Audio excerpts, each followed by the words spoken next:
বিসমিল্লাহির রহমানির রহিম।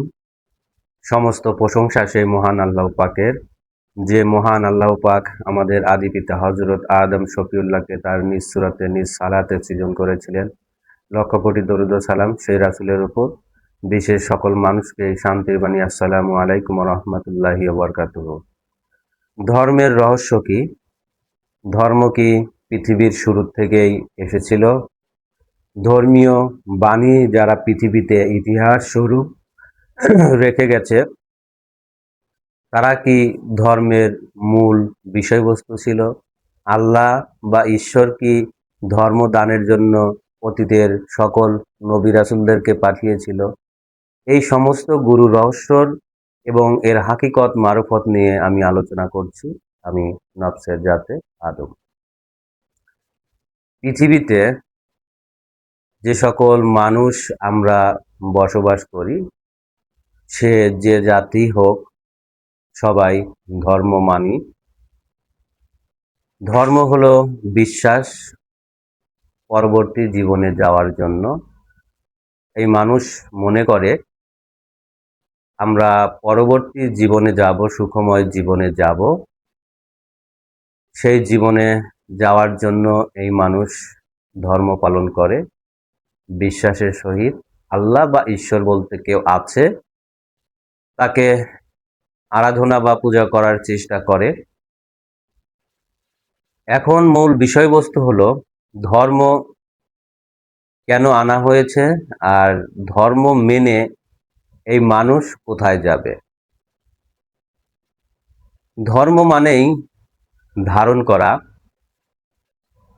পৃথিবীতে আল্লাহর সৃষ্টির জগতে যা কিছু আল্লাহ প্রকাশ করেছে পৃথিবীতে, প্রত্যেকটা সৃষ্টির কোনো না কোনো ধর্ম আছে।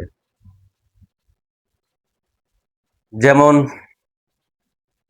যে যেটা ধারণ করে সেটাই ধর্ম। এই যে আমি এখন কথা বলছি, এটা আমার ধর্ম। আমি খাচ্ছি, ঘুমাচ্ছি, এটা আমার ধর্ম। আমি ওইটা ধারণ করছি।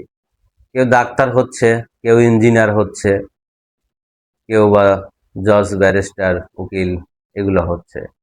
প্রত্যেকটা মানুষ বিভিন্ন ধর্মকে ধারণ করছে।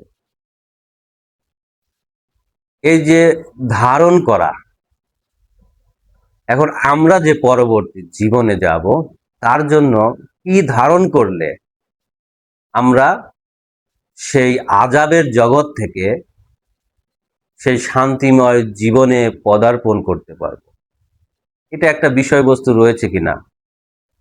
কারণ আমরা পৃথিবীতে যেমন সবকিছু ধারণ করছি, তেমনি আল্লাহর কাছে যেতে, ঈশ্বরের কাছে যেতে আমাদেরকে কোন বস্তুটা ধারণ করলে আমরা সেখানে যেতে পারবো, আমরা বেঁচে যাব।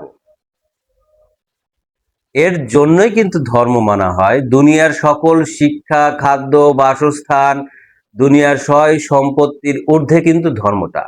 কারণ আমাকে মানব জীবনে আনা হয়েছে পরবর্তী জীবনে যাওয়ার জন্য, মুক্তি নেওয়ার জন্য।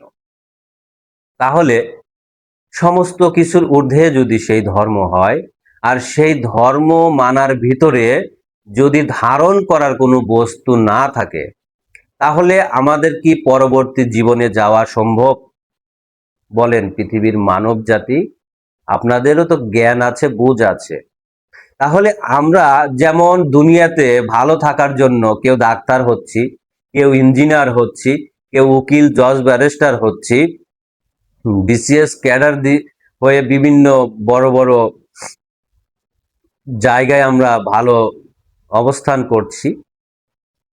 তাহলে এটা করার জন্য আমাদেরকে দুনিয়াগত শিক্ষা আহরণ করতে হচ্ছে, জ্ঞান আহরণ করতে হচ্ছে, যা মানুষ ইতিহাস হিসেবে রচনা করে গেছে, তাহা আমাদের ধারণ করে শিক্ষিত হতে হচ্ছে। তার জন্য আমি সেই ধারণকৃত সেই জায়গায় যেতে পারতেছি, শান্তিময় জায়গায় যেতে পারতেছি। আমি যদি সেটা ধারণ না করি, নিশ্চয়ই আমি কোনো বিসিএস ক্যাডার হতে পারছি না। আমাকে প্রচুর পরিশ্রম করতে হচ্ছে। তারপরে একটি পর্যায়ে যে প্রতিযোগিতামূলক ওইখানে গিয়ে আমার সেই চেয়ারটা দখল করতে হচ্ছে। এটা দুনিয়ার একটি বাস্তব প্রমাণ। তাহলে আখেরাতে বা শেষ জীবনে যাওয়ার জন্য, আল্লাহর কাছে বা ঈশ্বরের কাছে পৌঁছানোর জন্য আমাদেরকে কি ধারণ করতে হবে? এবং আল কোরআন দলিল ভিত্তিক, যেটা সর্বশেষ ঈশ্বরের গ্রন্থ বলে জানেন আপনারা, সেই গ্রন্থে কি বস্তু ধারণ করতে বলছে, যে বস্তু ধারণ করলে আমরা পরবর্তী জীবনে যেতে পারবো, শান্তিময় জীবনে যেতে পারবো। যার কারণে সূরা ফাজরের শেষে বলছে, ইয়া আইয়তুহান নাফসুল মুতমাইন্না, নিজেকে নিশ্চয়ই প্রশান্ত আত্মাধারী হতে হবে। নিজের ভিতরের মনটাকে পবিত্র পরিশুদ্ধ করে, মানব সত্তাকে অর্জন করে আমাদেরকে সেই ঈশ্বরের জায়গা বা আল্লাহর সেই অস্তিত্বের ভিতরে সেই জীবনটাকে ধারণ করতে হবে। কারণ এখানে দুনিয়াগত জ্ঞান ধারণ করছি, এখানে কোনো জীবনের বিষয়বস্তু নেই। কিন্তু আল্লাহ যা সৃজন করেছে, ঈশ্বর যা সৃজন করেছে, গড যা সৃজন করেছে, তা কিন্তু সবই জীবন, আত্মা, নফস। সেই নফসকেই কিন্তু ধারণ করতে বলেছে। আল কোরআনও সেটাই দেখিয়েছে। যার কারণে বলেছে তোমরা বিল গায়েবের উপরে ঈমান আনো। নিশ্চয়ই সেই বিল গায়েব একটি অদৃশ্য একটি আত্মা বা জীবনী শক্তি, যা মানব দেহের ভিতরে গায়েব হয়ে আছে। কারণ ধর্ম যদি আমি নিজে হই, আল্লাহ যদি আমার ভিতরে থাকে, ঈশ্বর যদি আমার ভিতরে থাকে, আমার অন্তরে অন্তরাই হয়ে থাকে, সে তো গায়েব হয়ে আছে। সেই গায়েবী বস্তুকে আমাকে বিশ্বাস করে তার আরাধনা করতে হবে, তার পূজা করতে হবে, তার যে দেওয়া যে অস্তিত্ব, সেই অস্তিত্বকে নিজের করে নিতে হবে, আপন করে নিতে হবে। এটা আধ্যাত্মিক বিষয়। ধর্ম একটি আধ্যাত্মিক বিষয়, যা আমার ভিতরেই লুকায়িত। আমার বাইরে তো কোনো কিছু ধর্ম নেই। কোরআন দেখেন, বলছে তুমি তোমার হাত ভালো করো, পা ভালো করো, শ্রবণ ভালো করো, হালাল রিজিক খাও, তোমার দ্বারা অন্যের যেন কোনো ক্ষতি না হয়, তুমি আল্লাহ এবং আল্লাহ রাসূলের আনুগত্য করো। আপনি যাকে অনুসরণ করবেন, পূজা করবেন, যার আরাধনা করবেন, সেটা কিন্তু আপনার আল্লাহ বা ঈশ্বর। ওটার জন্যই কিন্তু আপনি ভালো থাকবেন। যেমন দুনিয়াতে আপনি বিসিএস ক্যাডার হয়েছেন, ওটাই তো আপনার সর্বশ্রেষ্ঠ পাওয়ার জন্য আপনি যে পরিশ্রম করেছেন, ওটার জন্য যে আপনি রিজিক পাচ্ছেন, ওটা না থাকলে কিন্তু আপনি রিজিক পাবেন না। তার জন্য আপনি পরিশ্রমটা করে গেছেন। তাহলে প্রয়োজনে যার উপরে আমি টিকে থাকব, যাকে ভিত্তি করে আমার সবকিছু হবে, যাকে অবলম্বন করলে আমার সবকিছু টিকে থাকবে, সেটাই আপনার আল্লাহ, সেটাই আপনার ধর্ম। যেমন আমি এই মানব জীবনে আছি, এই আদম সন্তান হিসেবে আল্লাহ তাআলা আমাকে এখানে পৃথিবীতে এনেছে বাবা মার মাধ্যম দিয়ে। নিশ্চয়ই আমার ভিতরে সেই আদমের বীজ ছিল, মূল আত্মা ছিল, যেটা মাতৃগর্ভে গিয়েছিল বিধায় আমার বা আপনাদের জন্ম হয়েছে। সেই আত্মাটা আবার যদি বের হয়ে যায়, সেই শক্তিটা, পাওয়ারটা যখন বের হয়ে যাবে, তখন আমার দেহ মৃত। আমার এই দেহভাণ্ডের আর কোনো মূল্য নেই, কোনো দাম নেই, পচে গলে নষ্ট হয়ে যাবে। তাহলে সেই পাওয়ার, সেই শক্তি, সেই বিল গায়েবকে আমার খুঁজতে হবে, আপন করে নিতে হবে, তার সাথে সম্পর্ক করতে হবে। সেই আধ্যাত্মিক বিষয়গুলো বাদ দিয়ে মানুষ ধর্ম থেকে সরে গেছে। ধর্ম এখন এসেছে দুনিয়াগত শিক্ষার উপর। আপনি অ্যারাবিক মুখস্থ করবেন, আপনি মসজিদে ইমামি করতে পারবেন, ওয়াজ করতে পারবেন, হাই আল্লাহ আমাদেরকে জান্নাত দান করে দাও, আল্লাহ কবরের আযাব তুমি মাফ করে কবরটুকু জান্নাত করে দাও। আসলে কি তা সম্ভব? তাই কোনোদিন হতে পারে? ওখানে সেই দেহটা রাখা হয়, সেই দেহর ভিতরে কিন্তু কোনো প্রাণ শক্তি থাকে না। আর ওই দেহের ভিতর কি আপনাকে পুনরায় আবার স্থাপন করা হবে? না, নতুনত্ব সৃষ্টি হয়। মানুষ যখন এই দেহ ত্যাগ করবে, নিশ্চয়ই নতুন একটি ঘর তৈরি করার জন্য সেই আত্মাকে আবার নিক্ষেপ করা হয় সেই মাতৃগর্ভে। সে মা হলো এই দেহভাণ্ডের ঘরামি, এই মানুষের রাসূল, আর পিতা হলো সেই মানুষের মূল ঈশ্বর, যার মূল আত্মশক্তি সূর্য। মা হলো সেই ঘরামি, যিনি এই মানব দেহ তৈরি করে, যার মূল আত্মশক্তি হলো চন্দ্র। এই যে বিষয়বস্তুগুলো নিজেকে চেনা জানার ভিতর দিয়ে, ধারণ করার ভিতর দিয়ে যখন আমরা এগুলো বুঝতে পারবো, তখনই আমরা সেই ঈশ্বরের সাথে সম্পর্ক স্থাপন করতে পারবো এবং পরবর্তী জীবনে কিভাবে যাব, কোথায় যাচ্ছি, কেমন হবে সেই বিষয়বস্তুটা, জান্নাত বলতে কি আসলেই কোথাও কোনো কিছু আছে, নাকি আমি নিজেই জান্নাত, এই যে বিষয়গুলো গোপন করা হয়েছে, জ্ঞানের আড়ালে রাখা হয়েছে, ধর্মটাকে কি করা হয়েছে, মূল দলিল থেকে, যিনি মূল সাধক ছিল, যারা ধর্মকে ইতিহাস স্বরূপ রেখে গেছেন, তারা কিন্তু এই পৃথিবীর মানুষকে পথ দেখিয়েছিলেন যে কিভাবে এই ধর্মকে ধারণ করতে হয়, কিভাবে তুমি তোমার আল্লাহকে খুঁজে পাবে, পরবর্তী জীবনে যেতে পারবে। তাদের সেই মূল গ্রন্থটাকে চাপা দিয়ে দুনিয়ার উপরে এরা ধর্মকে প্রতিষ্ঠা করেছে। যার কারণে আমি বলে গেলাম যে অ্যারাবিক শিখবেন, ওয়াজ করতে পারবেন, আপনি মসজিদে ইমামি করতে পারবেন, কিন্তু ধর্ম হলো আধ্যাত্মিক বিষয়। এখানে আপনার ভিতরে আল্লাহ সবকিছু ভরে দিয়েছে, আল্লাহ নিজেও এই মানুষের অন্তরে অন্তরায় হয়ে থাকে।